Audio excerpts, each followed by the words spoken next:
Hi everyone, welcome back. So last class में मैंने आपको सैलिलिथियोसिस के बारे में पढ़ाया था, जो कि हमारे सलाइवरी ग्लैंड का डिसऑर्डर था। नेक्स्ट जो डिसऑर्डर है इसका, that is mumps. So guys, जो मम्प्स है वो एक कॉन्टाजियस वायरल इन्फेक्शन है, ठीक है, जो मेनली क्या करता है, हमारे सलाइवरी ग्लैंड को अफेक्ट करते हैं और उसमें भी मेनली जो हमारा पैरोटिड ग्लैंड है उसको ये अफेक्ट करता है।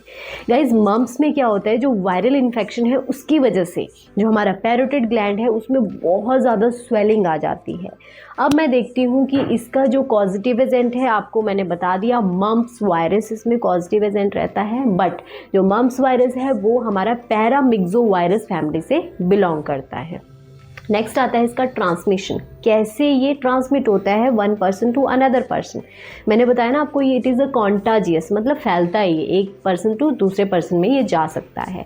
तो इसका जो ट्रांसमिशन है वो मेनली रहता है रेस्पिरेटरी ड्रॉपलेट के थ्रू, सलाइवा के थ्रू, और अगर किसी ने इन्फेक्टेड पर्सन के क्लोज में आ गया। और गाइज, ये कॉन्टैक्ट से भी फैल सकता है, बट कैसे? फॉर एग्जाम्पल, यहाँ पे अगर किसी का इन्फेक्टेड म्यूकस लगा है और किसी हेल्दी पर्सन ने वहीं पे ही टच कर लिया तो ये फैल सकता है, ठीक है। So this is the transmission. Next मैं बात करती हूँ इसके साइन एंड सिम्टम की।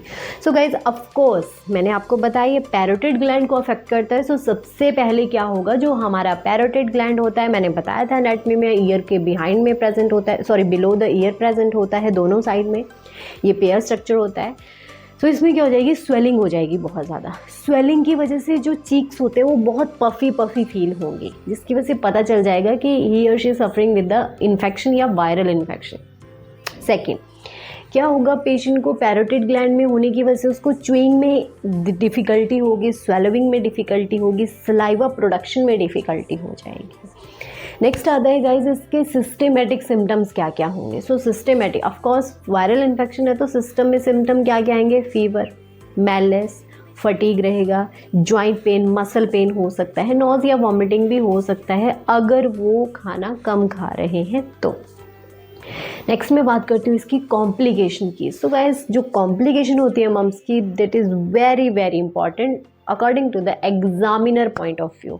सो मम्स में क्या होता है, सबसे पहले अगर मेल में हो रहा है, और हाँ वन मोर थिंग, जो मम्स है वो मेनली चिल्ड्रन में देखने को मिलता है अगर उनको मम्स की वैक्सीन नहीं लगी है। मम्स आपको पता है MMR में आता है, और जो MMR की वैक्सीन है वो हमारे 9 to 18 मंथ में लग जाती है बच्चों को।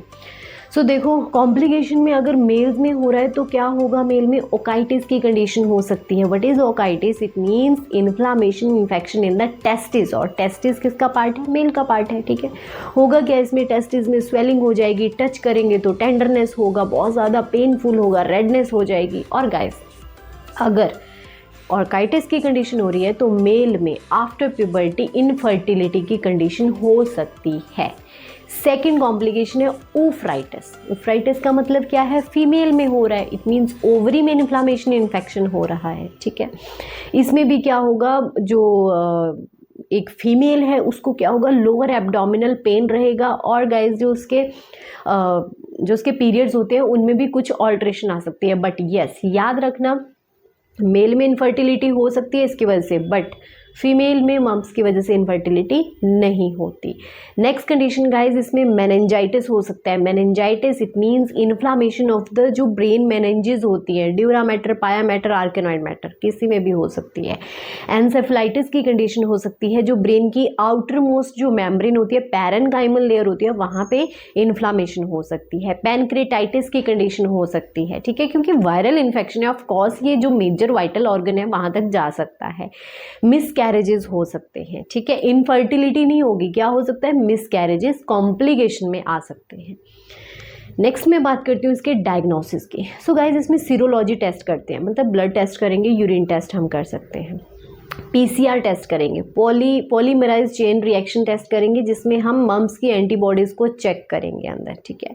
अदर इमेजिनरी टेस्ट, अल्ट्रासोनोग्राफी हम कर सकते हैं सलाइवरी ग्लैंड को चेक करने के लिए कि उसमें कोई दिक्कत तो नहीं है, उसकी वजह से तो नहीं हो रहा है। नेक्स्ट बात आती है गाइज इसकी ट्रीटमेंट की। So guys, of course mumps की ट्रीटमेंट में क्या होगा, सिम्टोमेटिक मैनेजमेंट करेंगे हम। सबसे पहले पेन के लिए हम जो ओवर द काउंटर मेडिसिन होती हैं, फॉर एग्जांपल एसिटामिनोफेन हम दे सकते हैं। स्वेलिंग के लिए हम एंटी इन्फ्लामेटरी ड्रग्स दे देंगे, ठीक है।